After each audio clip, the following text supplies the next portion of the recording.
9, 8, 7.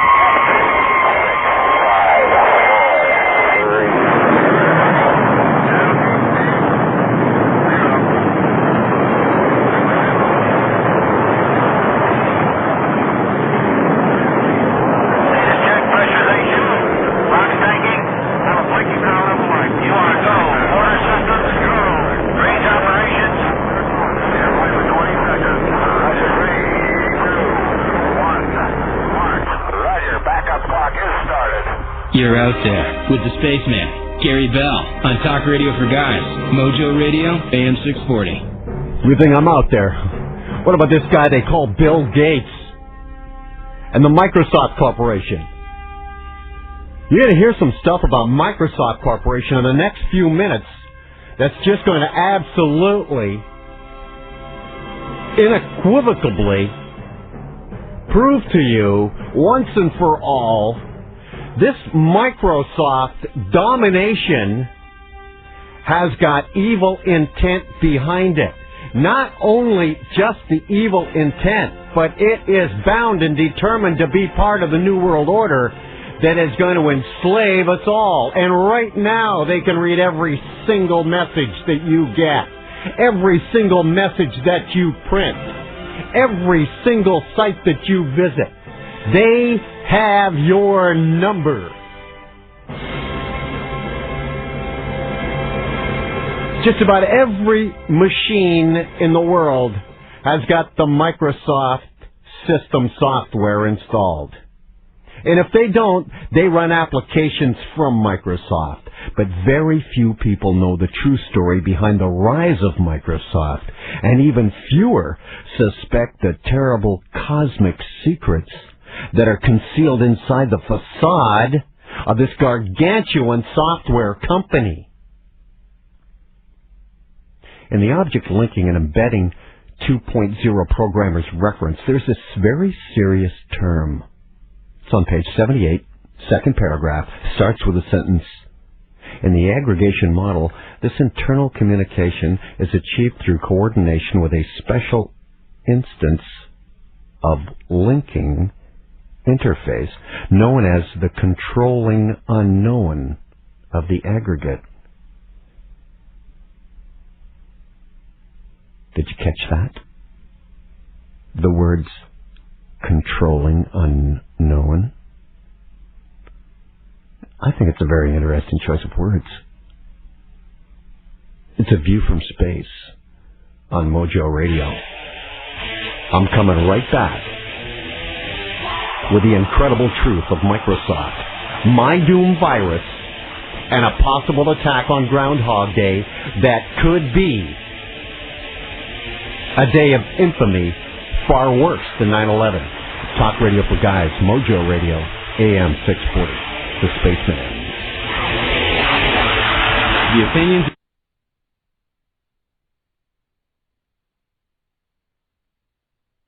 Weeknights at 7 on Talk Radio for Guys, the home of the Leafs. Mojo Radio, AM 640.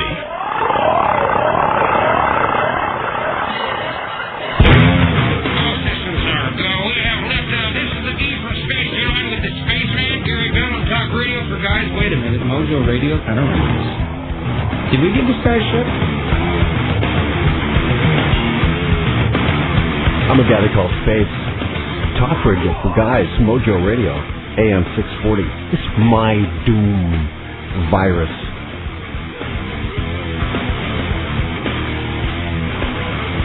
Interesting choice of words to describe that too. My Doom. I just told you about a small little paragraph in a programmer's reference manual that speaks about a controlling unknown.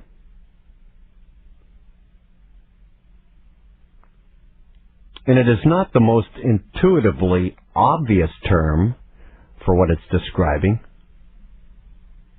which is a database used for implementing an object-oriented data exchange embedding system.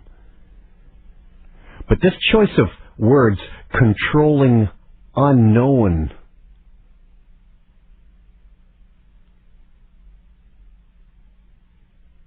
is the words unknown superiors, used by a lot of occult societies.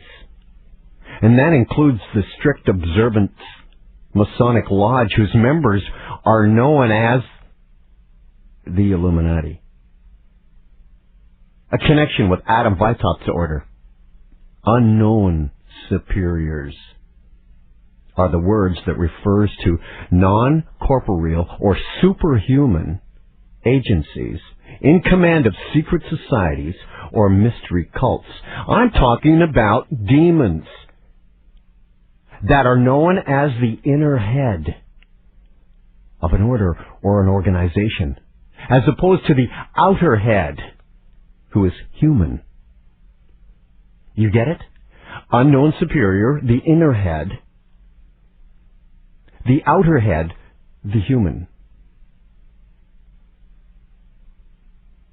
Organizations that claimed or were claimed to be commanded by unknown superiors include Ordo Templi Orientis of Aleister Crowley, the head warlock of Europe when he was alive, and the Knights Templar, whose inner head was a being that is etched in your head right now, Baphomet. He is, his image of his face is in your mind. It's been put in there. Because that was the face that was airbrushed into the smoke of one of the World Trade Center towers after it was hit. Do you recall the picture? Of course you do. It's etched on everyone's mind in this mind-controlling system that we are in. Baphomet. Besides words controlling unknown, another hint at the secrets behind Microsoft is the fact that Microsoft Windows has a unit of 5 window device contacts. 5 is an odd number for that kind of an application. It's neither a power of 2 nor one less than a power of 2. Adam Weishaupt's discovery of the law of fives and the Necronomicon, which is a sorcerer's spell book, is an obvious connection to that. Very few people, for sure, know how many buildings there are even in the Microsoft campus in Redmond, Washington. No maps of the entire facility are even known to exist. Some Microsoft employees put the estimate of the buildings at 6. They don't even know how many buildings there are. Some even say just 3 buildings in the Microsoft campus headquarters in Redmond, Washington. And an Australian newspaper were quoted as claiming that there were actually 22 buildings.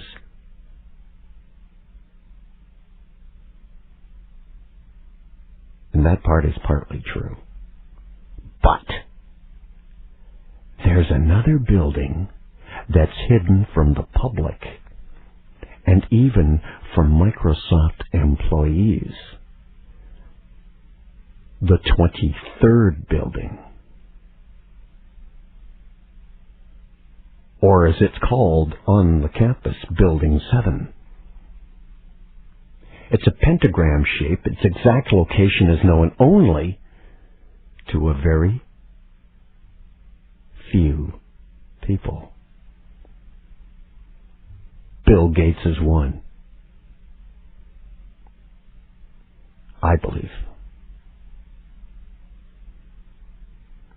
This building is only accessible, they say, somewhere inside the Microsoft campus by a secret passage.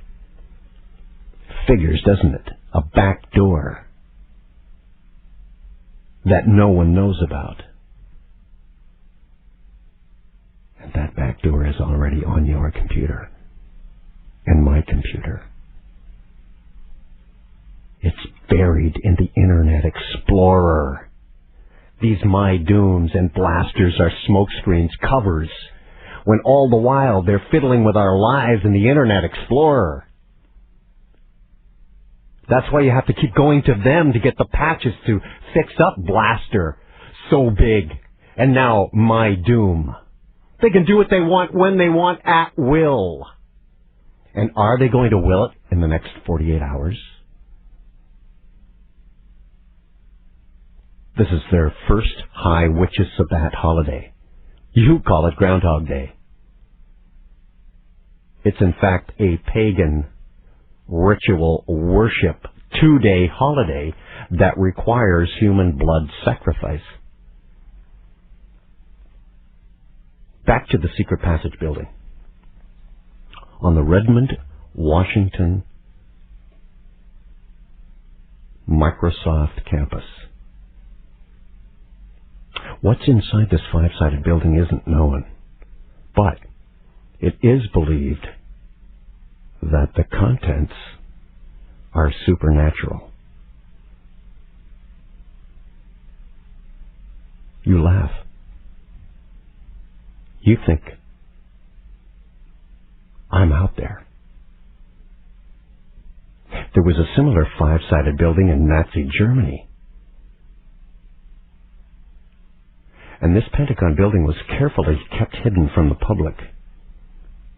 And one school of thought is that building number 22 or number 7 at the Microsoft campus is inhabited by or used to communicate with the inner head or the controlling unknown.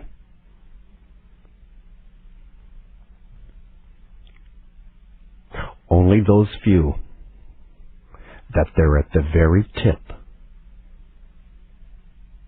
of the secret society know the identity of the outer head. I believe it's Bill Gates.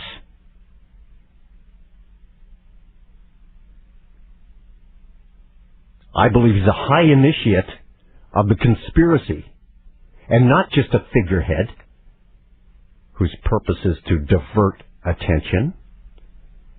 I believe it is actually Bill Gates as the outer head. A benign, kind of bland guy, isn't he? The man is being knighted very shortly.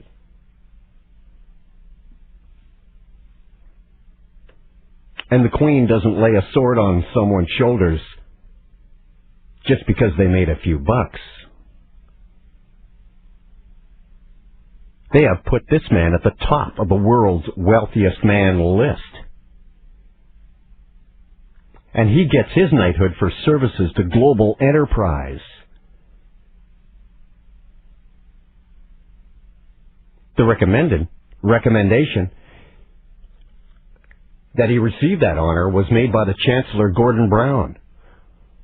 Buckingham Palace announced it when Bill Gates spoke at a conference on advancing enterprise, organized by Chancellor Gordon Brown.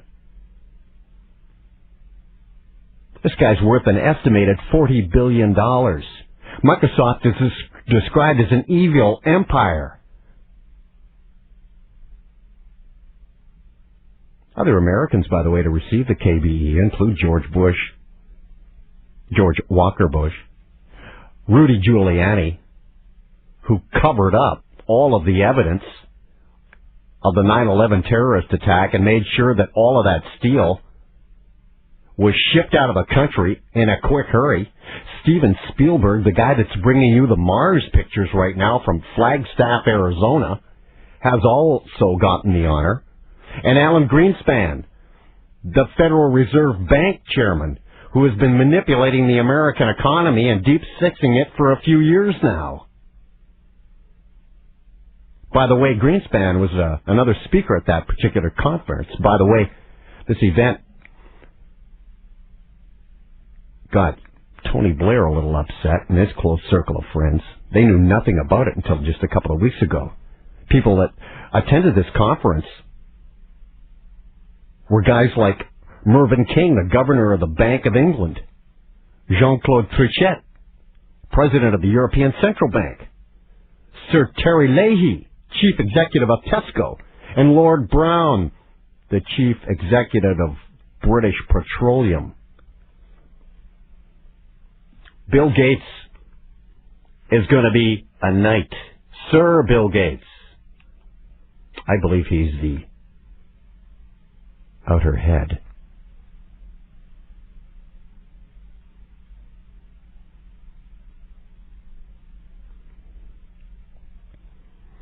Okay, to really understand this history of Microsoft, and however much of it can be understood by humans, and this demon worship, you got to have some knowledge of the history and origins of the Illuminati. Little's known, but what is can definitely be traced back to 1776.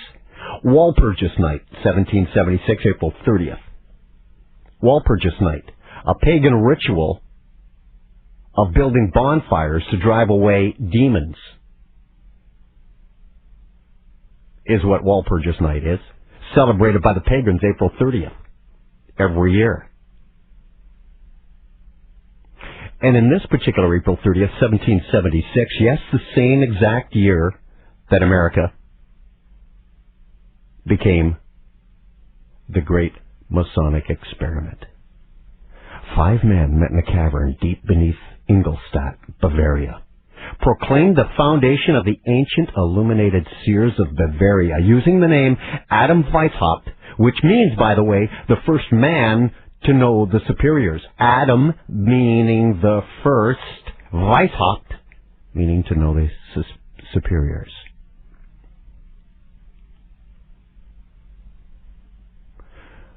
Illuminati officially disbanded 1785. They didn't disappear. Throughout the past 200 years, they've been observing the world carefully and occasionally intervening. Want to know when? Sarajevo, 1914, to start WW1. The Bolshevik Revolution in St. Petersburg, 1917. Manhattan, the stock crash of 29. Dallas, 63. JFK's assassination. And 9/11. Just to name a few times they've popped up. Their contacts with the unknown superiors continue in constructed buildings originally in Germany, also now in Washington, Redmond, Microsoft campus headquarters.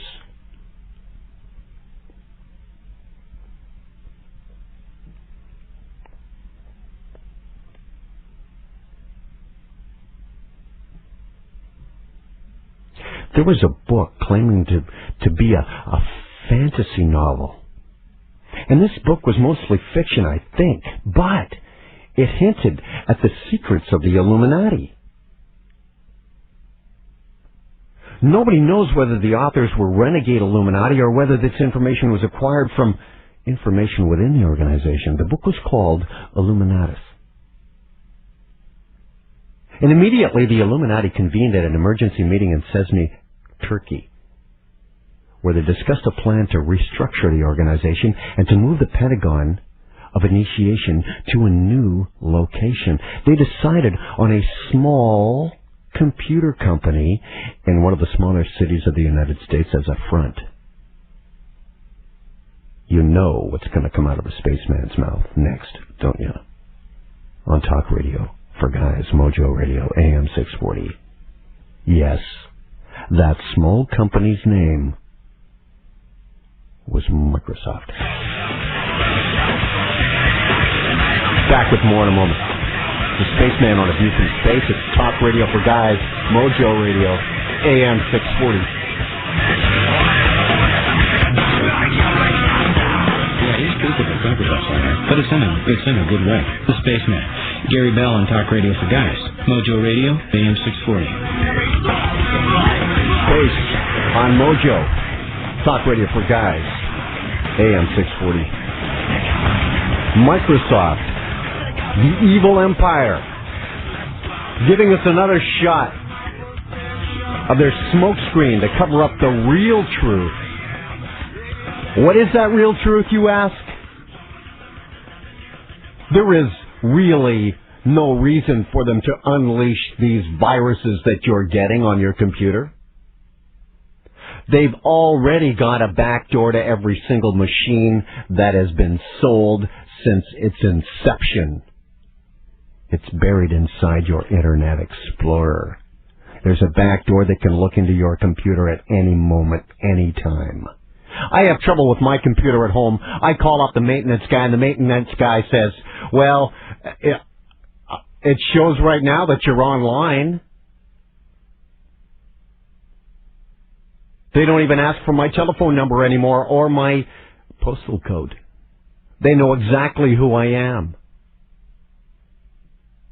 If they have that,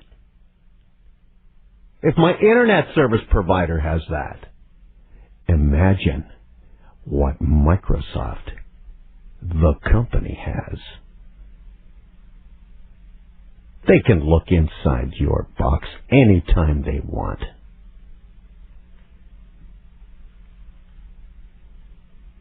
And not only that, but these viruses that they send out are smoke screens to cover up the real backdoor that they've got buried in your Internet Explorer. Because if everyone knew that it was in their Internet Explorer, everyone would junk their Microsoft operating system platform. They'd just get rid of it. So they have to send out these viruses, and then you have to go get the patch from them. And then everything is cool again. You're telling me a company the size of Microsoft can't stop viruses? And when they do, they put rewards for Microsoft has just put a reward out, $250,000 for those responsible for creating My Doom. What some are calling the largest virus to date. All it does is slow down business, but they're doing it from your Internet Explorer, not from My Doom viruses or Blaster. And that's how they can continually keep the secret, because they say, okay, My Doom has been patched. It's over. And this particular one begins February 1st, right now, today, and goes till the 12th. How many days are there between February 1st and the 12th? There are 11. The number of judgment and destruction. 11 days they have to operate.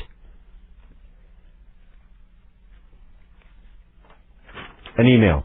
Dear Space, I'm a bit worried about my latest My Doom internet virus. The first Blaster virus hit on August 11th through the 13th, which was shortly before the big power blackout. You're exactly right, Mike. It was one day before. August 11th to the 13th, we had Blaster, or they said we had Blaster. Then the power blackout hit on August the 14th at 4:11. I know exactly what time it was.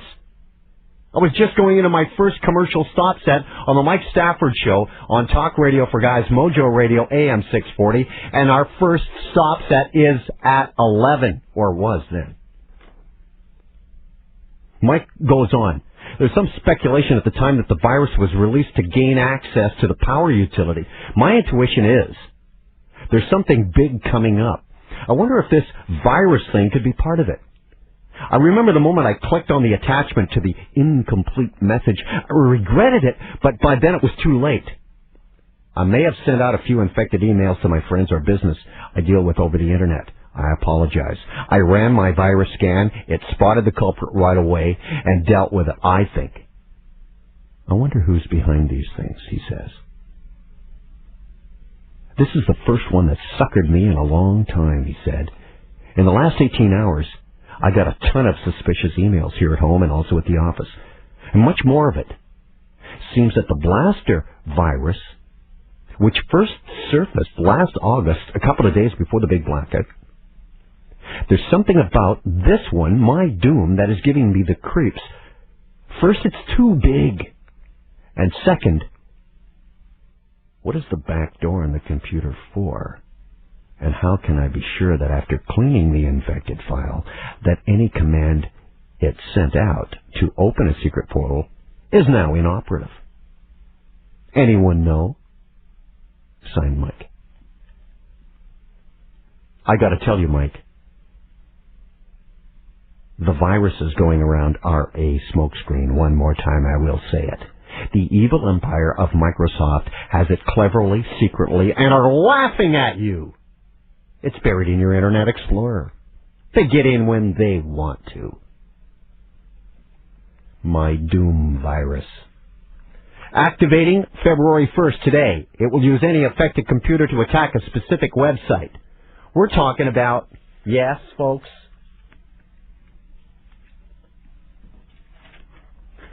we're talking about the denial of service attack. That's what we're talking about here. Could it be they're going to hit all the cell phones?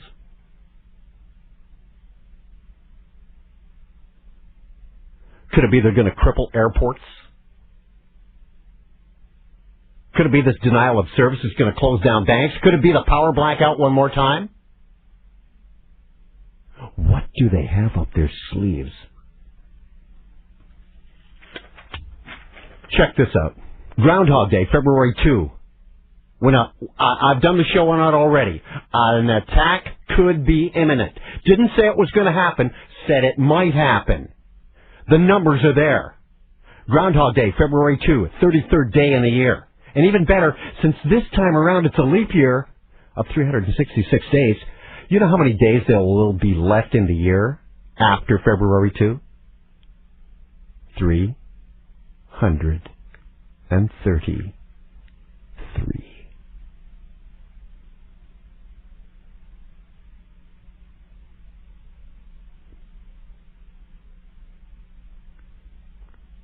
Magnifying the 3 as high as you can go.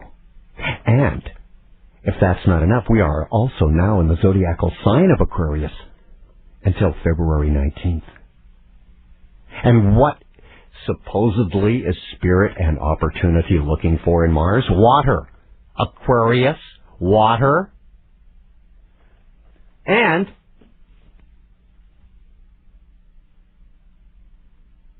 they say they have discovered water, or what constitutes water, on Mars. The hematite. They've found it! Yeah! JPL is jumping up and down! Yes! Yes! And hugging everybody. God, we've seen it over and over. Quit hugging down there! Shut up already! Just do your job and spill the beans. Yeah, there was life on Mars. Yeah, it's related to some of the Illuminati down here on Earth. And they're half men and half gods.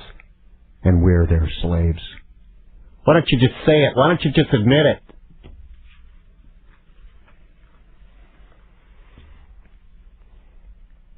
So clever, these guys, huh? So clever is Microsoft. Hey, one more thing about Microsoft before I get off this and get on some of the other sides, that a possible a possible Illuminati attack is imminent in the next 48 hours, possibly up to the 12th of February. I just want to let you know that Bill Gates is code, much like Adam Weishaupt is. Yeah. Apart from being the name of a magician in an Aleister Crowley novel called Moonchild, Gates is a reference to the unknown superior and gateway between ordinary reality and the invisible world. Oh, and how about this? IBM. It doesn't stand for International Business Machines. It stands for Jacobus Burgundus Morancis, or Jacques de Molay, the last overt Grand Master of the Knights of the Templar, whose name was borrowed by the Bavarian Illuminati. Oh, and don't forget the Microsoft Network administration tool called Hermes, after the god of alchemy.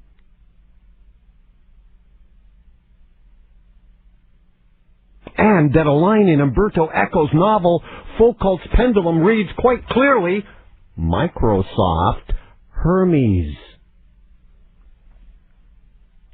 You know they used to have the swastika in their logo, in their Windows logo, in the early ones, in Windows 95 and 98. Hey, there's a back door on your computer. It's called your Internet Explorer. My doom blaster, so big. Smoke screens.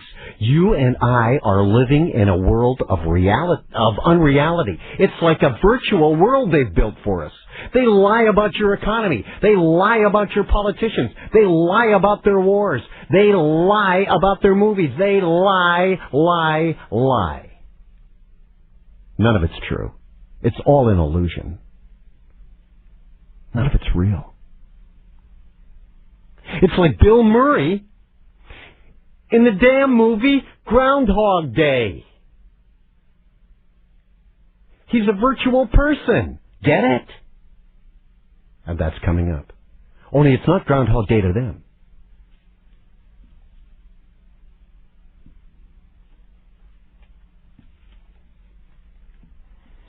All right. I got 1 hour left with you. Here's what's going to happen.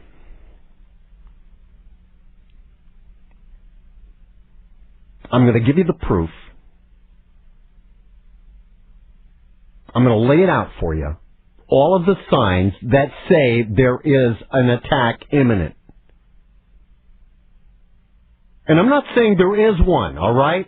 I'm saying that all of the evidence is there. And it's pretty convincing. You got Spaceman on Talk Radio for Guys, Mojo Radio, AM 640. It's a view from space.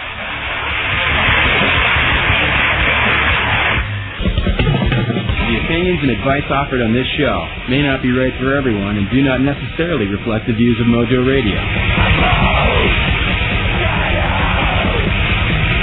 Hey, we found the beginning of life on Mars. All right. Yeah, hug everybody. Clap. We'll show the world. That's what they're doing at JPL. It's Talk Radio for Guys, Mojo Radio, AM 640. I'm the Spaceman. It's a view from space. I want to read a quick email here from Rick. Hey, Gary, just caught your show now. Not sure if you're referring to a nuclear attack on New York City that was reported in the Italian newspaper. Here's the link. It's due to a dirty bomb. Have fun with this one. Awesome show. Cheers, Rick. Hey, Rick, I've had that show on 2 weeks ago. This is also the show, A View from Space, Talk Radio for Guys, Mojo Radio, that predicted correctly the landing of Spirit and Opportunity, and gave you the background behind that. By the way, on Opportunity, you know how much I was out on its landing and predicting the landing? 0.4 seconds. And you may say, well, hey, it was supposed to land. Yeah. Two-thirds NASA itself admits don't get to its destination when they shoot to Mars. Because you can't get past the Van Allen belt to begin with. We can get up to about 800 to 1,000 miles above the Earth's surface, and that's it. Okay. I got a 1 year and a 1 day theory. I've got the Threat Matrix television show that's been given out. I've got flights to the U.S. that's been canceled. I've got 3 sciences in Illuminati numerology, astrology, and sacred geometry that all have to have an occult signature laid into the event, and I believe there's an event imminent, possibly coming out. I didn't say there was one. I said there may be one. I want to run all the commercials that are on the rest of this hour. I have 1 hour left. Let's run all the commercials. Will you sit through all of the commercials? That's what I want you to do. I want you to sit through every single commercial. I don't know how many there are. And at the end of the commercials, I'm going to come back after the cluster, and then we're going to do the whole show uninterrupted. Will you do that with me? Will you stay after I run all of my hours commercials and come back? I knew you would.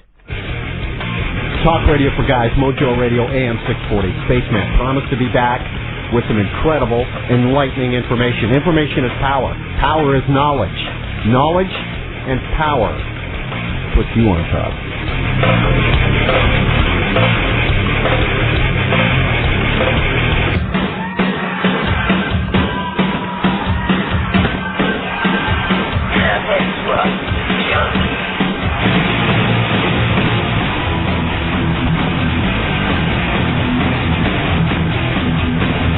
Spaceman, Mojo Radio, talk radio for guys.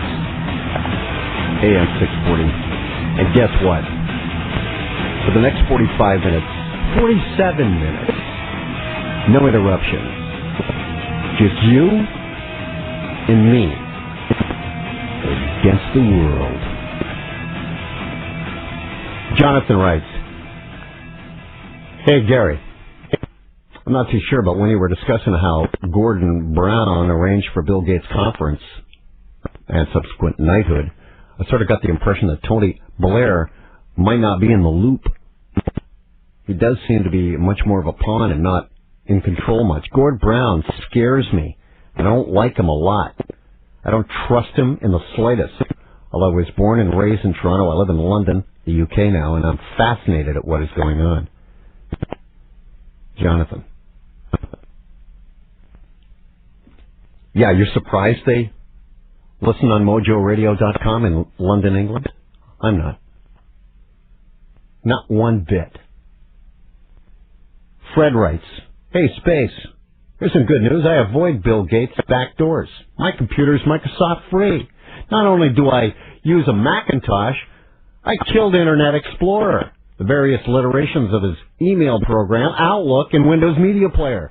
I cannot listen to you on any other radio station on the Mojo Network in Winnipeg or Vancouver because your network killed its real player support, making Windows Media Player the only audio program it runs.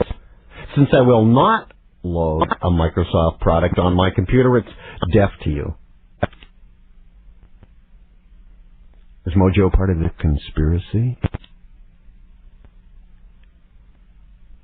And your email address is a bitch to find on Mojo's site. It's buried among a bunch of photos on the back page.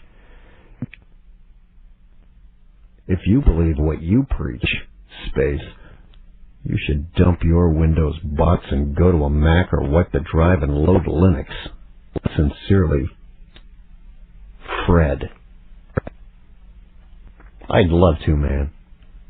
You know how I'm just a small cog in a huge machine at Chorus Entertainment.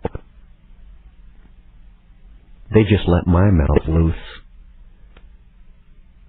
for a few minutes after a hockey game on Saturday nights.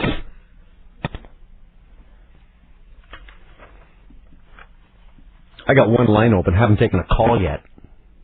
It's 416-870-6400, star 640. I gotta take, this is fascinating. Brian, go ahead. Groundhog Day numerology. I'd love to hear this one. Hi, how are you doing? Fine, thanks. I was watching CNN. I was out of town, and I watched for about an hour and a half. Mm-hmm. And I listened to your show about 30, and you talked about the number 33. Yeah. For about an hour and a half, I'll just read some of them. I kind of wrote them down fast, so bear with me. Sure.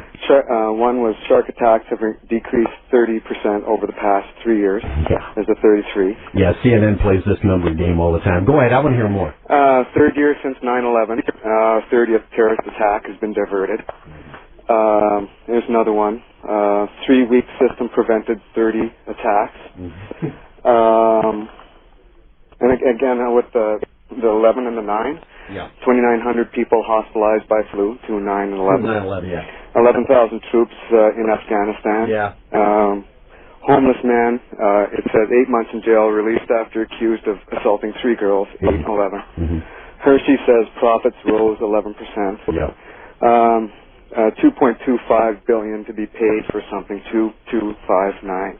Rates are at a 45-year low, 459. It's just amazing. Hey, Brian, I'm not sure. Do you know the reason why they're doing that and putting those numbers up there? Like you just copied a few of them down. How long were you watching CNN for? About an hour and a half. To get those numbers. That wasn't long at all, and you got a whole long list of them. Yeah. Do you realize why that's done? Just to get us used to those numbers. And Not really, no. It's not, sir. Numbers are very important to the Illuminati. They believe the right combination of numbers possess inherent power. They even further believe that any significant effort in an event has to be created and executed by the right set of numbers, dates, and circumstances, or the plan may fail.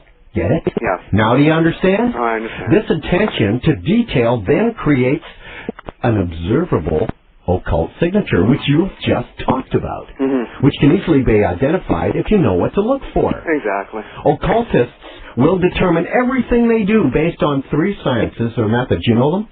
No. Numerology, astrology, and sacred geometry. Calendar dates are added to this numeric-based significance, too. Celestial alignments are, too. And geometric locations and dimensions are calculated. And once all of the elements combine precisely, is the plan deemed to be a potential success? Mm-hmm.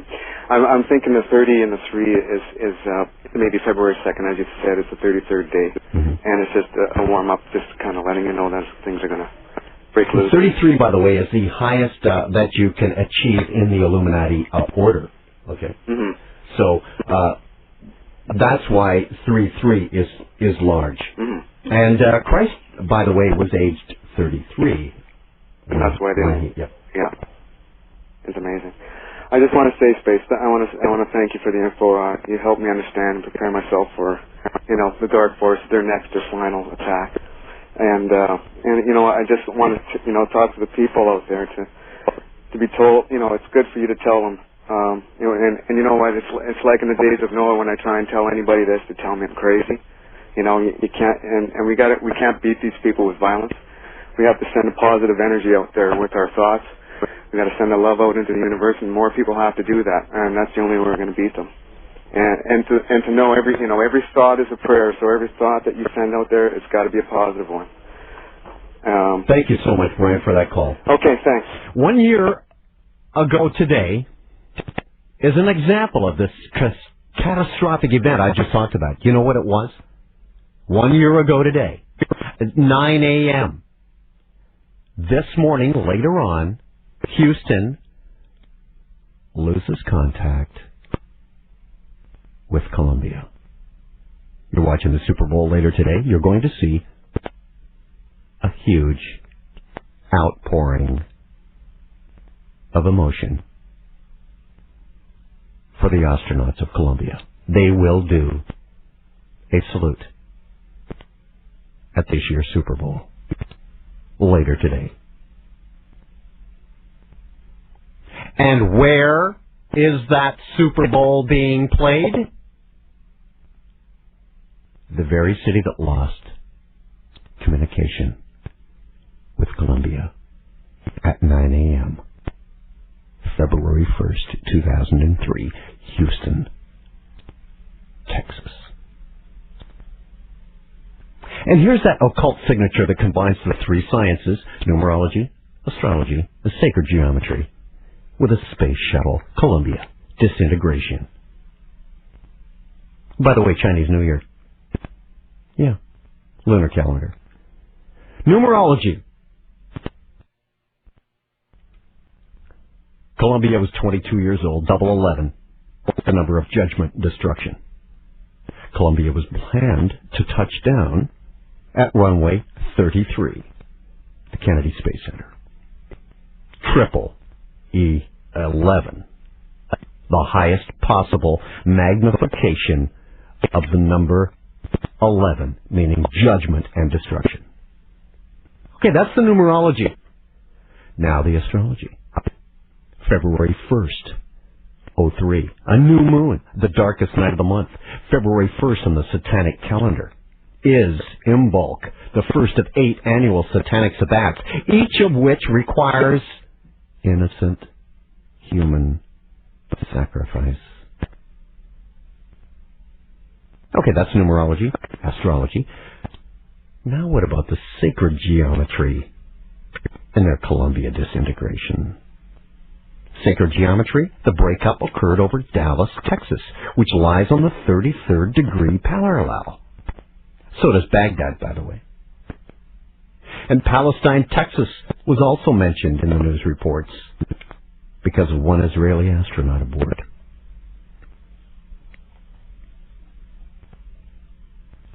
Please understand, I'm not into predicting events, nor trying to spread unnecessary fear. I'm telling you what I conceive or perceives, as the truth. I am absolutely convinced that the numbers are there. Not that there will be an attack on February 2nd. No. But it's easy to find patterns after an event, isn't it? And it's not necessarily correct to really apply these patterns to predict future events, but I am convinced that all the elements I've mentioned, numerology, astrology, sacred geometry, are in place for an event that could result in significant loss of life. The fact is, February 1st and 2nd is an important day in the occult calendar. I guess we'll just have to wait and see. The stage does seem set.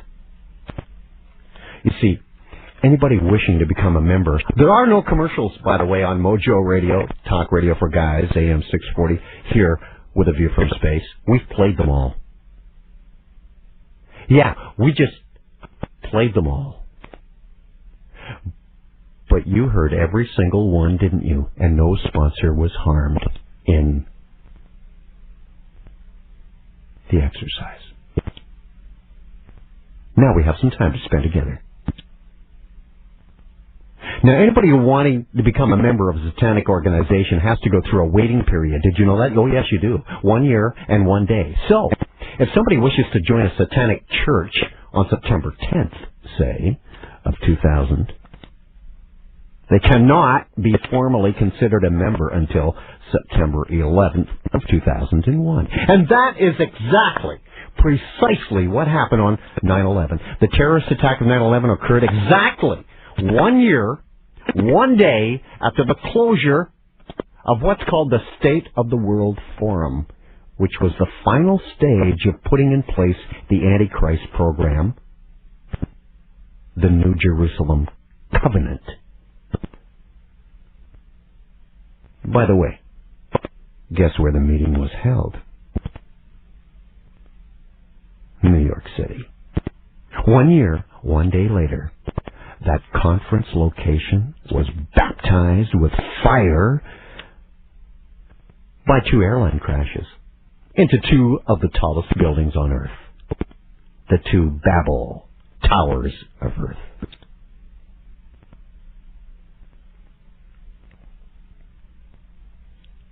So the Satanic Conference holds true to form. The events that transpired 1 year and 1 day later on 9/11 would be the confirming proof that the evil pact was accepted by Satan into his program of inserting himself directly and physically into the human race. And it seems that Satan has begun turning the wheels of the actual Antichrist program, where he will appear physically in bodily form to take control of this entire planet.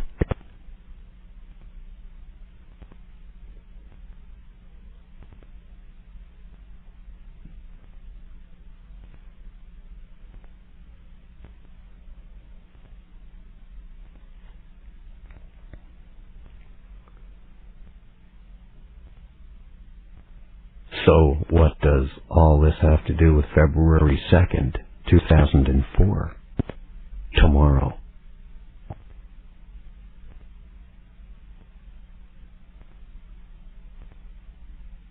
Well, February 1st of 2003, the Columbia broke out. Mysteriously. Just broke apart on final entry into Earth's atmosphere in the skies above the deserts of southwestern United States.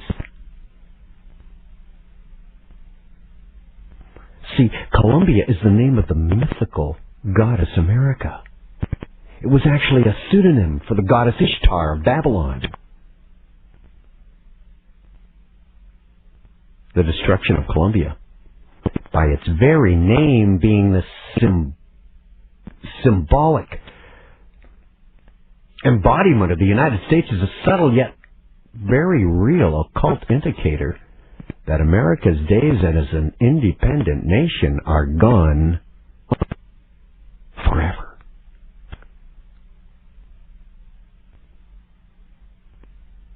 In an occult sense, the destruction of Columbia was like a satanic ritual sacrifice. It was. And it can be taken as a foreshadowing of the real, final, complete destruction of the United States power.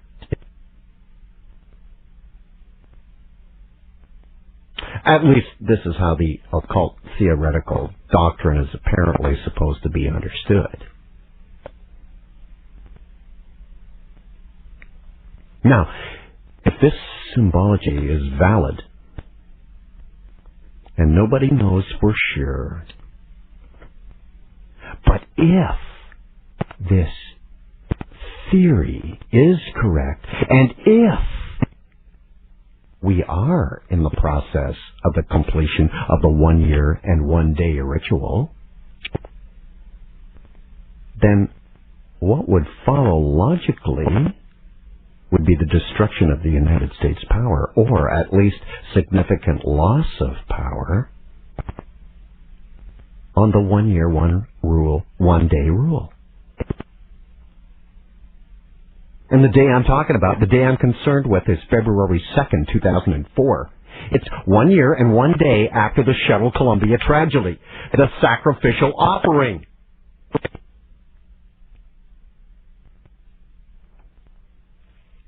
Talk radio for guys, Mojo Radio, AM 640, it's the Spaceman.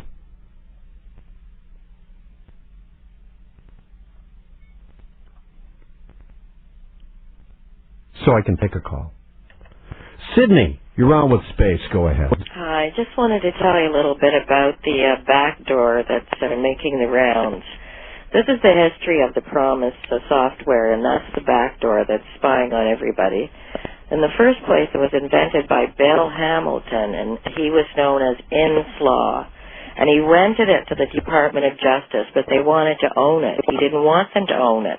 So he sued them, and he won $6.1 million, but then the D.C. court overturned the decision, and he lost what he had invented, which was Promise software. Then the Department of Justice gave Promise to the CIA. Then a CIA agent by the name of Reconascuto put a trapdoor in the Promise so that they could eavesdrop on all the other nation clients, about 88 of them. Now, he confessed that he did this. He got 30 years for narcotics, a phony narcotics thing, and he is now in jail, I guess, still in jail. After that, this Earl Bryan, who was owner of UPI, takes Promise. Once it's got the back door, he takes Promise to Israel in 1987.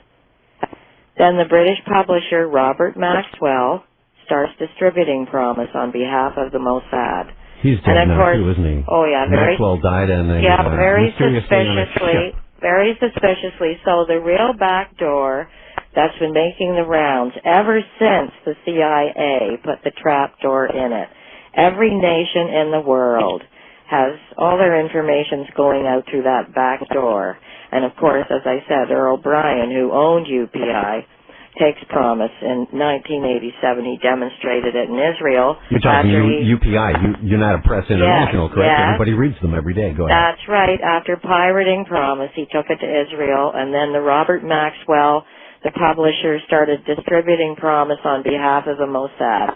So that big back door is going all over the world.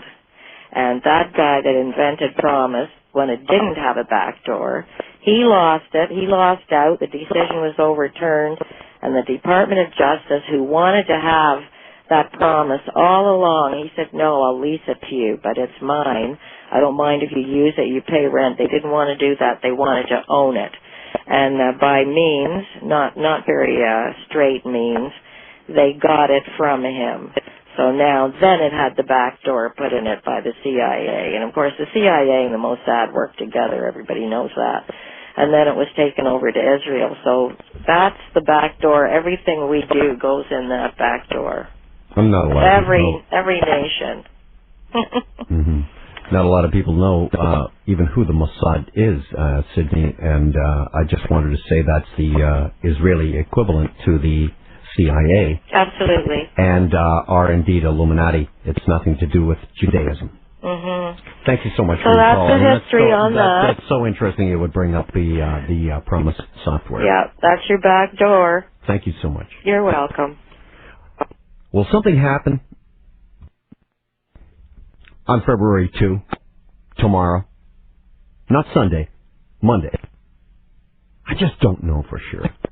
But I can say that before Ramadan ended, there was a lot of Al-Qaeda chatter, they said, that the big attack would take place before February 2, or the next Muslim holy day, because they're going to have to tie it in with the Muslims, because that's who they're going to blame it on.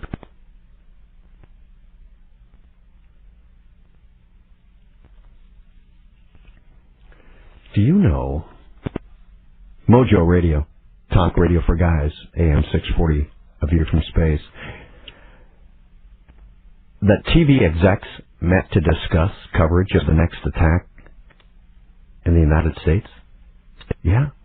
A summit meeting of TV anchormen and their bosses with Homeland Security Secretary Tom Ridge. And they discussed how they were going to cover the next terrorist attack in America. Who was present? ABC, CBS, CNN, NBC, and Fox. Stephen Brill had a summit meeting. Had all the bosses over for dinner at his Fifth Avenue apartment last Tuesday night, along with Tom Ridge.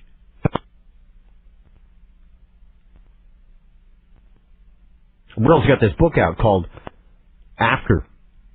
It details the response to 9/11, spearheads the American Prepared campaign to educate the public, or brainwash them, really.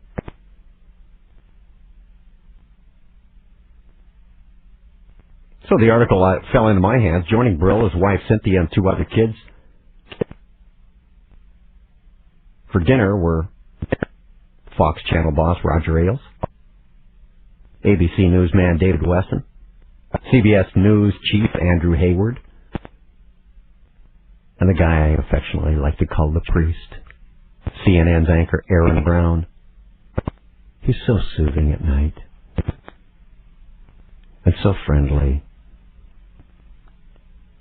and so conniving. Plus Peter Jennings was there and Tom Brokaw, sure. All the big ones were there. Check this out, more evidence. Arabic Daily, Al-Qaeda preparing big operation to coincide with Eid al-Adha, the Feast of the Sacrifice. February 2nd is the Feast of the Sacrifice, by the way. The new Bin Laden tape will explain the details. Eid al-Adha is one of the 2 major Muslim holidays, and it's celebrated on the 10th day of the Islamic month, Dhul Hajj, the last month of the Islamic calendar. Millions of Muslims from around the world make an annual pilgrimage to Mecca. How about that? That's in Saudi Arabia. Check the money that's coming there, that tourist place. Because everybody, at least once in their life, has to go to Mecca. And the King Fod's just sitting raking in the cash.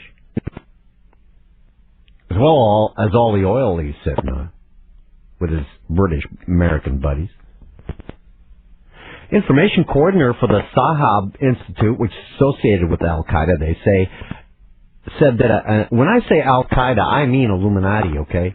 Said that a new videotape of Bin Laden will be circulated shortly before the holiday. He added in an interview with the internet site, which is Arabic for the news, Al-Anba, that the videotape will surface in conjunction with a great event that will shake the region. He refused to confirm or deny that he had a pre-taped video of Bin Laden, but he said that when the event occurs, it will be broadcast on Al Jazeera. Oh, we know it will be.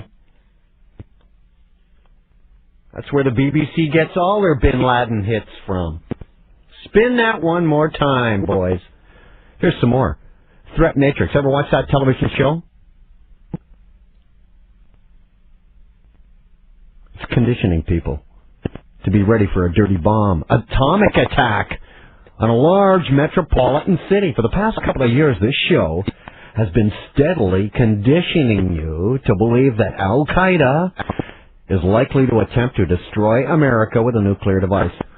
I've already had this show on Mojo Radio, Talk Radio for Guys, AM 640, a couple weeks ago, I think. It's a view from space, I'm space. Anyway, Al-Qaeda threatens to set off a dirty bomb in New York City, February 2nd. And I was shocked to learn that this television series, Threat Matrix, aired a program last Thursday night, January 29th, in which this type of plot is presented as the exact scenario. On the official Threat Matrix site, they say this. Next episode, Thursday, January 29th, Extremist Makeover.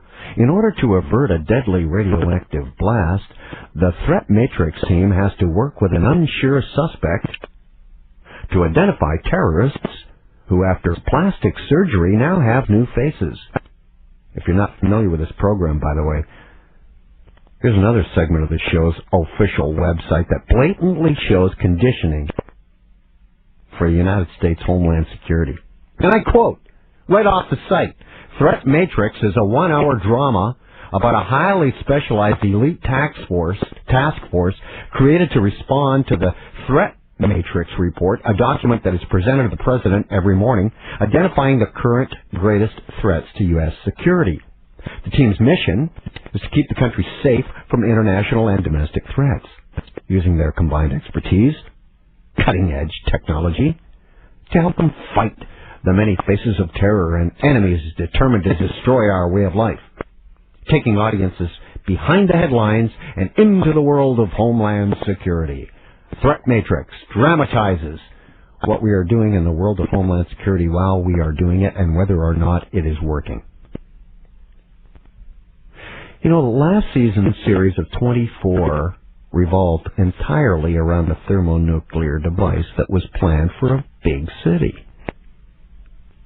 And at the last moment, the heroes of the series fly the atomic device out into the desert where they blow it up relatively harmlessly.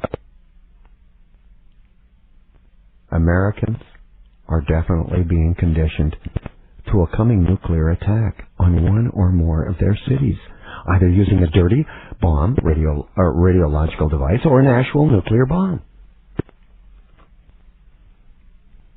I'm sorry if I'm a little slow getting to your calls tonight on Mojo, because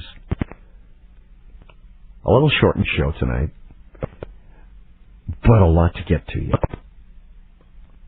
I've already played all the commercials for the entire hour.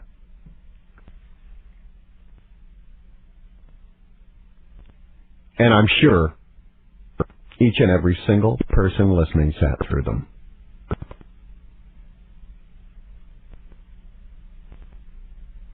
I'm sure not one person tuned out because it was worth the minutes, not only to hear the messages, but worth the minutes to hear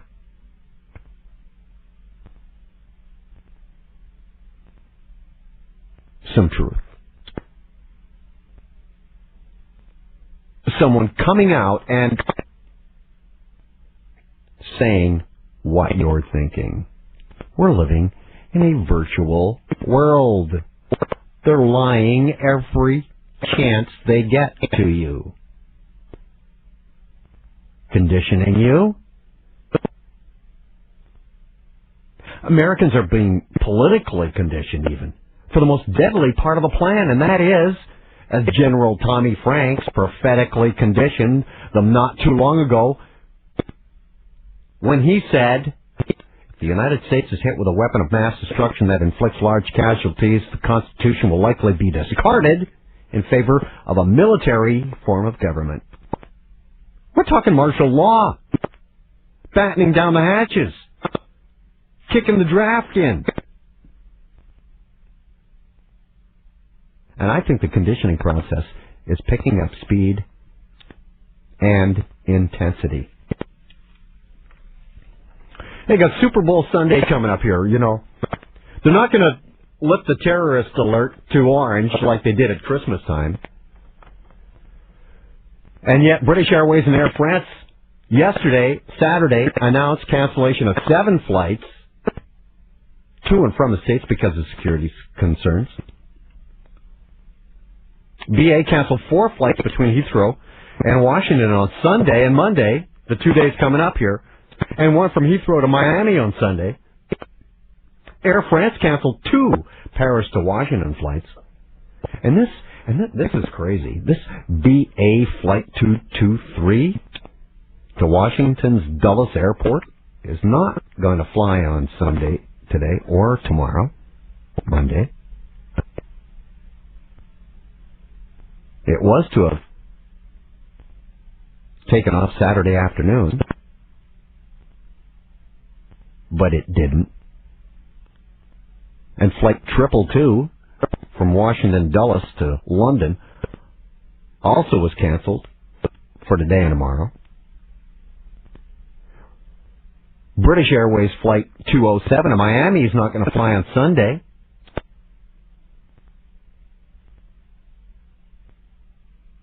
Today, Air France canceled Flight 026 from Paris to Washington today and tomorrow. Reasons of security.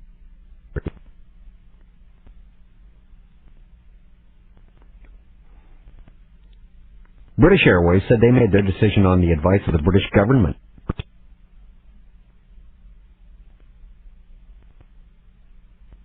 Remember this British Airways Flight 223 was the big delay and cancellation story of the Christmas holidays when they had the orange Christmas. When the terrorist alert was cranked up to orange, it was canceled like twice because of security fears and then delayed for a bunch more. Several more times.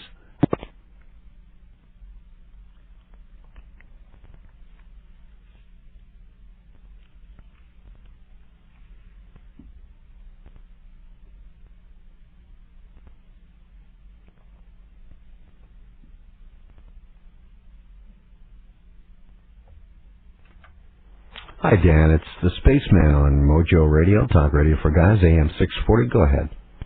Hi, John Smith. Thanks for the public service. Sure. Have you heard of a new movie coming out called Fahrenheit 9/11? That's the one with the... no, wait a minute. Fahrenheit, some other number of big burned books. This is I think Fahrenheit... it was an old cartoon or something. It's the name of Michael Moore's new movie. Oh, okay. Which sounds interesting to me. It certainly does. Hey, have you ever read a book, heard of a book called The Huron Key? Yeah. Man, that's a fantastic book for anybody that wants any additional knowledge. It covers up so much of the stuff that you've talked about. The man who designed and built the Solomon Temple. Right on. Mm-hmm. It talks about Egypt. Yes. It talks about Rome. Right. It talks about the life of Christ, but in a whole different perspective than what we've been brought up on. Right. Amazing book. Illuminati. See, he used sacred geometry to build that wonderful, beautiful temple called Solomon's Temple, which has been knocked down twice now and is going to be built for the 3rd time. And they need all of the numbers because sacred geometry. This is the goal, right? Pardon? This is the goal, is to build. Well, it's the 3rd temple because that's when they can bring the Antichrist back, and then they have to have all the relics to go inside of it because it has to be perfect, right? It has to be the exact dimensions that were the original dimensions. So they have to get the exact books. So that's why they're in Iraq to get these relics and the Babylonian Talmud, which has all the numbers in it. The book speaks of what you're talking of. Sure. Castles. Mm-hmm. Roslyn. You spoke about Roslyn. Yeah, Roslyn Chapel. Sure. That's I think where they're still. I believe the Illuminati is storing all their relics there in the basement. You can't go near that place. Covenant and all the religious artifacts anyhow, right? Mm-hmm. Sure. Yeah. But here's the thing with the. I think the whole American election is being staged because if Al Gore was anywhere to be seen, it's a shoo-in that he would become. Well, of course. He he was given an opportunity. Did you not know that they demonized the only outsider, which was Dean? And I mean, it's been played over 1 million times. I think they've been paid off. You know, we're going to take back that whole rant that he did. Yeah, they demonized that guy. In 24 hours, they flushed him. John Kerry is a skull and bones. He has 3 Purple Hearts, believe it or not, sir. 3 Purple Hearts, the highest award that you can get in America. He has he has vets that were on his ship with him, following him around, doing these dissertations to him at each and every one of his campaign stops. John Kerry is Illuminati. So they've got one of the two. Go ahead. So he's going to be just another player in this. He's going to be an actor in this role that has to be carried out by himself. Absolutely. Which is to look like he's Wesley Clark also a Rhodes Scholar. Right on. It's all predetermined. Oh yes, definitely. My guess absolutely is pushes back in. Yes, I was just talking about the virtual world that they've got us living in. Yeah. Hey, I want to have one more castle question. Go ahead. One more castle question for you. This book I read, I believe it was called The Second Messiah. What you're talking about has all been done before in history. But it was even closer to fruition in World War II. Right. Because it came so close to happening. They built this castle. Hitler thought he was the Antichrist. Right on. So here's this castle. Look at and they realized he wasn't. They had photographed this castle. It's kind of like Roswell, except it's like the Antichrist castle, right? Mm-hmm. It's round. It has it's almost like something it is something that you would see in a cult ritual, because it's a round building, has steps coming down, about 4 or 5 different doors entering into this basement pit where there's an eternal flame. This picture is in this book with two soldiers, German soldiers, standing there. This was supposed to be somewhere geographically in the middle of the world, in this particular place in Germany, this town that was built, and this was going to be the meeting place of the higher ups. But one of the probably the Black Forest then. Yeah, it was a Bavarian member of the Illuminati apparently that came up with some of the ideas that Hitler used during World War II. He was schooled by the Thule Society. Google that sometime. THULE. Oh, yeah. And speaking of search engines, Microsoft is about to put their own search engine out there on the next platform. I believe it's called Longhorn. I'm laughing at all these viruses because I have a Mac, man. Mm-hmm. Oh, how about that? And I was just one of the lucky ones because I like to use computers way before when DOS was still out. I just couldn't handle DOS, Mm-hmm. But that's a fantastic book, The Hiram Key, and for the listeners. And hey, we're all in mourning a bit, and you know why I'm talking about that. I'm not going to get into it, right? Right. We're in a little bit of mourning this week because we lost a partnership there with you. You guys had it back-to-back, 2 good shows going on. Mm-hmm.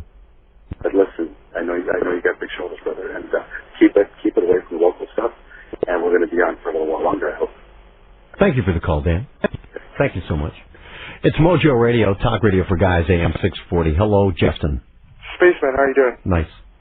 Listen, I got a few things here. First of all, about America. Yeah. America, the nation itself, is represented by a woman. What you were saying about Columbia there and Ishtar, that was interesting because if you look at the nation itself, in terms of numerology, the number 13 is also very significant for the U.S. also. If you look at the original flag, there was 13 stripes, 13 stars. Mm-hmm. There's also 13 colonies. Correct. That number is very significant for the U.S. That is for sure. And you know what? Every single cult, every occult gathering has 12 members and a leader. Yep. Adding to 13. Now, you know what? I want to go on a little bit about what possibly could happen February 2nd. All right, sir. Now, have you heard about prophet, a religious man by the name of William Marion Branham? No. This man was a religious speaker. He was an evangelist during the 60s, and he made a prophecy. Give us the spelling, Justin, and then tell the story. Well, William Marion Branham actually... Branham is good. Spell Branham for me. Branham is spelled Branham. It's 7 letters. All right, go ahead. William Marion Branham is spelled 777, the name itself. Now, this man, when he made this prophecy, he made it to his son, Billy Paul Branham. And Billy Paul was standing in Los Angeles at the time, and he said to him, he said that you will not be an old man by the time where you're standing will be water. Now, many people have lost this perspective. Los Angeles, the western seaboard, is going to be sunk. It's a prophecy that will be fulfilled. And this prophecy is biblical because if you look at the New Testament, Jesus Christ spent most of his time in a city by the name of Capernaum. Now, Capernaum was considered a high city. And Jesus Christ gave a prophecy. He said to that city, because you think you're high, you will be brought low. And 100 years after that, Capernaum sank. Now, where is the city of angels today? Los Angeles. Yes, sir. And this prophecy... They talk about that San Andreas Fault all the time with the big shake and that whole side seaboard could just slip right into the ocean. See, now this is the thing. This is the prophecy that he would not be an old man before this would happen. Now, he's reaching the age of 70, which for me is getting to be an old man. Yes, sir. Now, this prophecy of Los Angeles sinking, because, see, the Bible says there'll be scoffers. There'll be people that will say, well, where is this earthquake? When is this going to happen? We've heard it for ages, and they continuously keep on saying this. So people have been warned. This is a prophecy that will result in this. There will be a tsunami that will be so large that this tsunami, and this is the prophecy that I'm giving, tsunami, that was given to him, large tidal wave created by an earthquake. Exactly, and this tsunami will be so large that they're saying that it will take up to Kansas, the water, the flooding of this earthquake. It'll be so massive. And if you look at the U.S. today, if you look at Los Angeles today, which I've visited as well, the harbor of sin that is created in this world is in Los Angeles. Pornography. Hollywood's there, man. Hollywood is there. Hollywood is there. It's manufacturing that. And just like the prophecy said, if Sodom and Gomorrah was burnt to a crisp because of what was going on in there, God would be obligated to raise that city again if he did not put down Los Angeles. Thank you for that, Justin. Talk Radio for Guys, Mojo Radio, AM 640. It's the Spaceman. Just a risky note from Inside the Evil Empire, writes MS. Microsoft. Anytime there's a major virus outbreak, emails are sent through the MS Corp net, instructing all employees to install the latest patches before a certain date. These emails are sent out almost 1 to 2 weeks before viruses are seen in the wild, and have strict instructions not to forward them outside the company. Obviously tracked. The penalty for not installing? Your computer is remotely disconnected from CorpNet during routine security scans, writes MS. If you have a fax, I might be able to send you one for next week. Assuming I or any of us are still around. Signed, MS.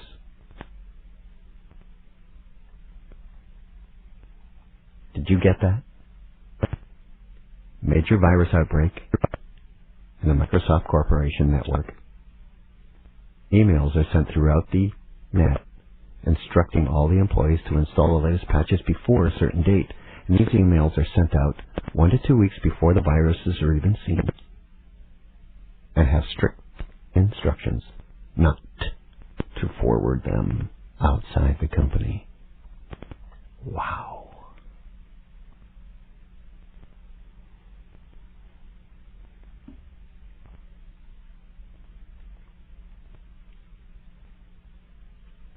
Groundhog Day. Celebrated on the 2nd of February every year.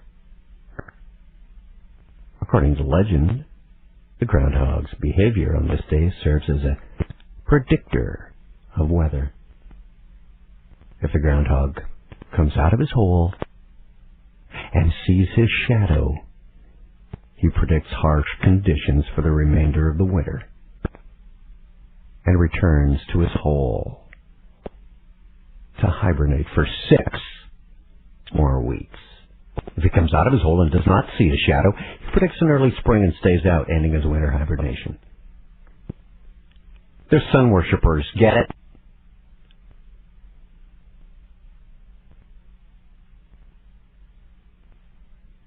Groundhog Day originates from a mixture of several ethnic religious ideas that go back to the ancient Celts and Druids.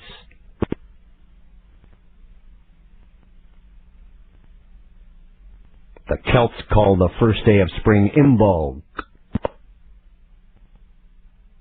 which is the ancient Celtic language meaning ewe's milk.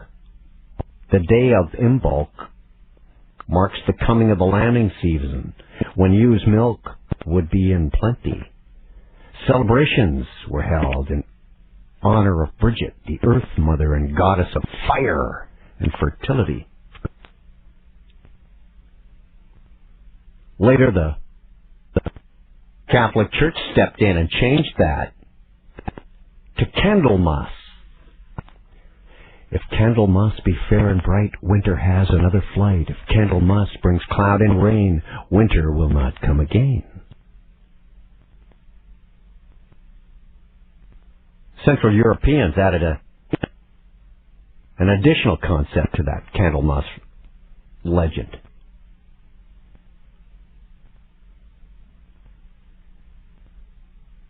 There were no groundhogs in Europe. Hedgehogs there were, badgers, and they were often used by the farmers as an indication of the coming of spring and starting of the planting season.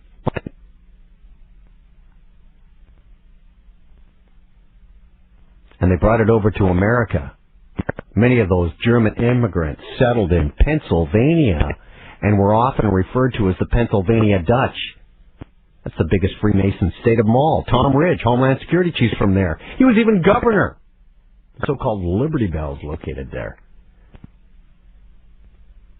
And as those immigrants got more Americanized and ties with the old world concepts and religious rituals were forgotten, they kept a hold of Groundhog Day. And they're going to trot out Punxsutawney Phil on Monday. If there is a Monday. Not saying there's not. This is Mojo Radio, Talk Radio for Guys, AM 640, Coast to Coast, next time Space.